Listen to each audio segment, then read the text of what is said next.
pamilya sa kanilang revelasyon. Alamin sa pagpapatrol ni Sol Aragones.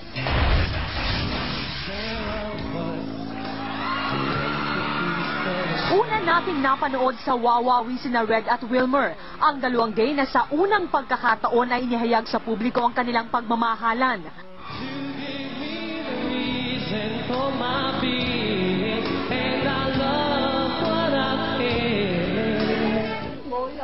Kanina, pinisita ko ang dalawa sa kanilang bahay sa Quezon City.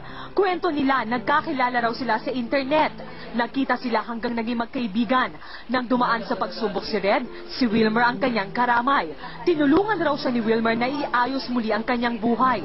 Noong time na kasi ko parang hindi ko malaman kung saan ako pupunta. No? So ginawa niya sa akin, pinarealize sa akin na, hey, meron pang pag-asa, meron pang, huwag mo sayangin yung buhay mo. So ang ginawa niya, para yung stepping stone namin para makapag-work ako is, nag-reband siya ng hair. Alam mo yun. Tapos yung maiipon namin pera, nag-service siya, nagugupit. Yung mga naiipon niyang pera, yun yung pinang-apply ko. Pinang-apply ko sa trabaho. Matapos ito, tuluyan na silang na-in-love sa isa't isa at binaliwala nila ang panghuhusga ng ibang tao sa kanilang relasyon.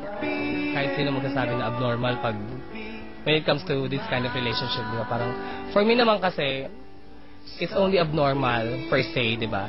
Kung hindi ka na marunong magmahal. 5 taon na ang kanilang relasyon, pero matagal din muna nilang itinago dahil tutol ang kanilang mga magulang. May relasyon kayo? Opo.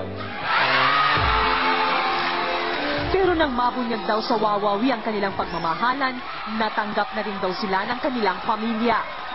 Mahal na mahal ko talaga siya. Ayon sa isang sociologist, mahirap ang mga relasyong tulad ng kay Red at Wilmer.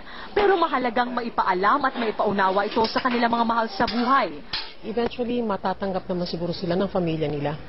Kasi dyan iirab yung talagang yung family values natin. Na we value each and every member of the family.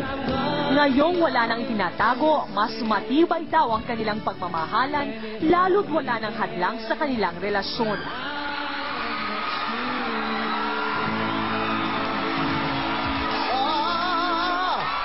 Sol Aragones, Patrol ng Pilipino. Hindi pinansin ng Malacanang ang ginawang pagpapadala umano ng Valentine's Day gift ni Opposition Senator Francis Escudero sa Malacanang Press Corps. Itinanggi